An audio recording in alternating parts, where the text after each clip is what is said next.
Assalamualaikum warahmatullahi wabarakatuh. Alhamdulillahirrahmanirrahim. Wa bihi nasta'in wa ala umuri dunya wa dina salatu wassalamu ala asrofil anbiya'i wal mursalin wa ala alihi wa sahbihi ajma'in amma ba'd. Yang terhormat Ibu Himatul Ulia selaku dosen pembimbing, dan tak lupa teman-temanku yang saya cintai dan saya banggakan. Pertama-tama, mari kita panjatkan puji syukur kehadirat Allah Subhanahu wa taala yang telah melimpahkan rahmatnya kepada kita semua sehingga kita diberi kesehatan. Dan yang kedua, salawat serta salam selalu tercurahkan kepada junjungan kita Nabi Agung Muhammad SAW yang kita nanti-nantikan syafaatnya di yaumil qiyamah. Amin amin ya rabbal alamin. Langsung saja, saya sebagai moderator akan memperkenalkan anggota saya. Yang pertama, saya sendiri Darul Hafidin dengan nomor induk mahasiswa 202035021 sebagai moderator sekaligus pemateri 1, dan teman saya Fatma Indriani dengan nomor induk mahasiswa 2020008 sebagai pemateri 2, dan juga Mayada Hiliatus Sa'adah dengan nomor induk mahasiswa 2020016 sebagai materi 3. Langsung saja, materi yang pertama akan saya sampaikan, yaitu pengertian psikologi pendidikan. Psikologi berasal dari bahasa Yunani psike dan logos. Psike berarti jiwa atau nyawa atau alat untuk berpikir. Logos berarti ilmu. Secara umum, psikologi adalah ilmu pengetahuan yang mempelajari semua tingkah laku dan perbuatan individu, di mana individu tersebut tidak dapat dilepaskan dari lingkungannya. Secara etimologi, pendidikan berasal dari bahasa Yunani pedagogi yang berarti membimbing anak. Ini adalah kata majmuk yang terdiri dari kata Pais yang berarti anak dan kata aku yang diartikan sebagai aku membimbing. Dalam Kamus Besar Bahasa Indonesia, pendidikan dapat diartikan sebagai proses dengan metode-metode tertentu sehingga orang memperoleh pengetahuan, pemahaman, dan cara bertingkah laku yang sesuai dengan kebutuhan. Kesimpulannya, dari pengertian psikologi pendidikan adalah ilmu yang mempelajari tentang belajar, pertumbuhan, dan pematangan individu, serta penerapan prinsip-prinsip ilmiah terhadap reaksi manusia. Selanjutnya, materi akan disampaikan oleh Fatma Indriani. Kepadanya saya persilakan. Peran psikologi terhadap pendidikan. 1. Peran psikologi terhadap kurikulum pendidikan. Secara psikologi, pengembangan diri siswa didasarkan pada kemampuan afektif, kognitif, dan psikomotor. Kemampuan tersebut dapat dilihat dari perkembangan sikap, motivasi, tingkah laku, dan komponen lainnya. Kurikulum yang saat ini sedang dikembangkan adalah kurikulum berbasis kompetensi. Kompetensi sendiri bertujuan mengembangkan kemampuan pada keterampilan, pengetahuan, dan refleksi dalam berpikir dan bertindak. Kebiasaan berpikir dan bertindak dengan refleksi diri yang konsisten memungkinkan terbentuknya suatu individu-individu yang unggul dan kompeten. Yang kedua, peran psikologi terhadap sistem pembelajaran. Terkait dengan teori-teori psikologi yang berdampak pada seseorang dalam bertingkah laku, psikologi juga mempengaruhi sistem pembelajaran pada dunia pendidikan dengan positif. Siswa menjadi bersungguh-sungguh belajar ketika respon psikologinya dibimbing oleh pengajar dengan baik. Dan juga proses pemahaman pembelajaran suatu topik menjadi lebih mudah dengan penyelesaian masalah-masalah pembelajaran yang dialami. Yang ketiga, peran psikologi terhadap sistem penilaian.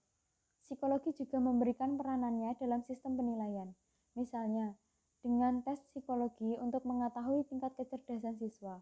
Tes bakat untuk mengetahui bakat yang potensial terhadap dalam diri siswa sehingga lebih mudah memberikan bimbingan dalam membantu mengembangkan potensi diri siswa. Tes aspek kepribadian juga dapat membantu guru mengenal lebih baik pribadi siswanya, sehingga bisa memberikan pendekatan yang lebih baik lagi dalam proses pembelajaran.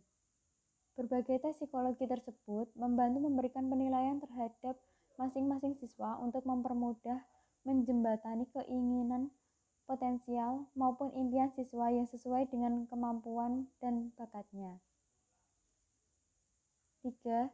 Manfaat psikologi pendidikan. 1. Memahami perbedaan siswa.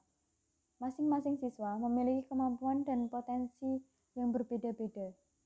Sebagai guru, perlu untuk memahami perbedaan-perbedaan karakteristik setiap siswanya, tahap tumbuh kembangnya, serta tipe perilakunya.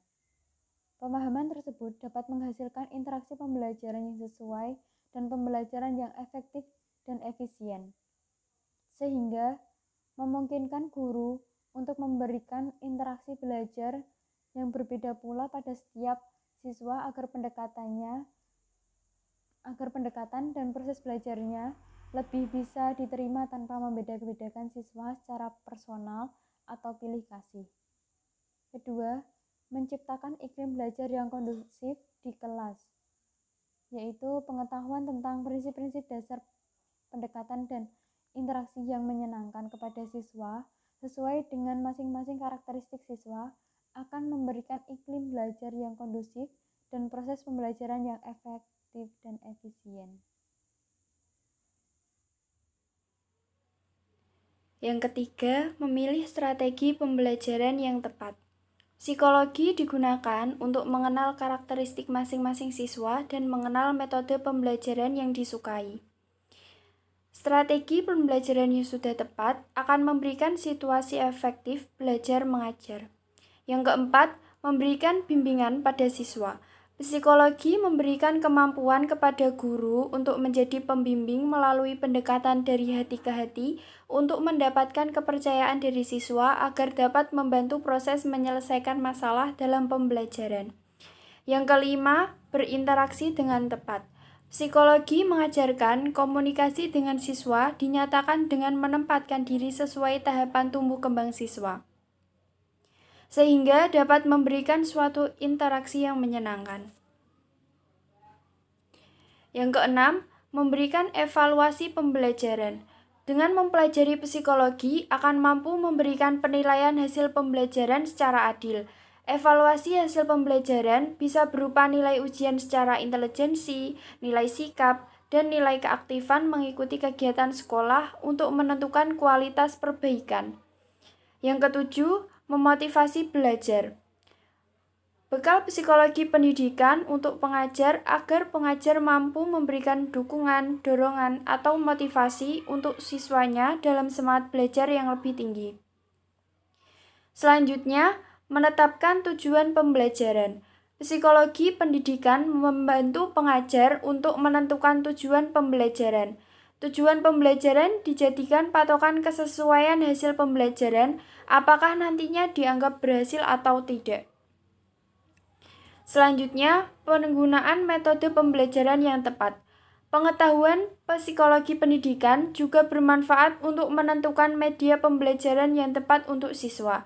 Siswa terkadang lebih tertarik dengan proses pembelajaran yang menggunakan komponen audiovisual dalam proses pemahaman materi dan lebih efisien dalam pengembangan imajinasi siswa.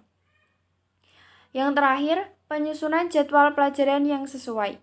Penyusunan jadwal pelajaran juga disesuaikan dengan kondisi siswa agar daya tangkap dan konsentrasi siswa terfokus pada pembelajaran, sehingga pembelajaran menjadi lebih efektif. Contohnya, pelajaran yang butuh pemikiran lebih rumit seperti matematika akan lebih baik jika diletakkan pada jam belajar pertama, saat pikiran siswa masih segar dan konsentrasinya masih maksimal. Apabila pelajaran seperti itu ditaruh pada akhir kelas, maka hal itu tidak efektif. Siswa sudah lelah, daya tangkapnya menurun, dan konsentrasinya pun terpecah, dan pembelajaran menjadi tidak efektif.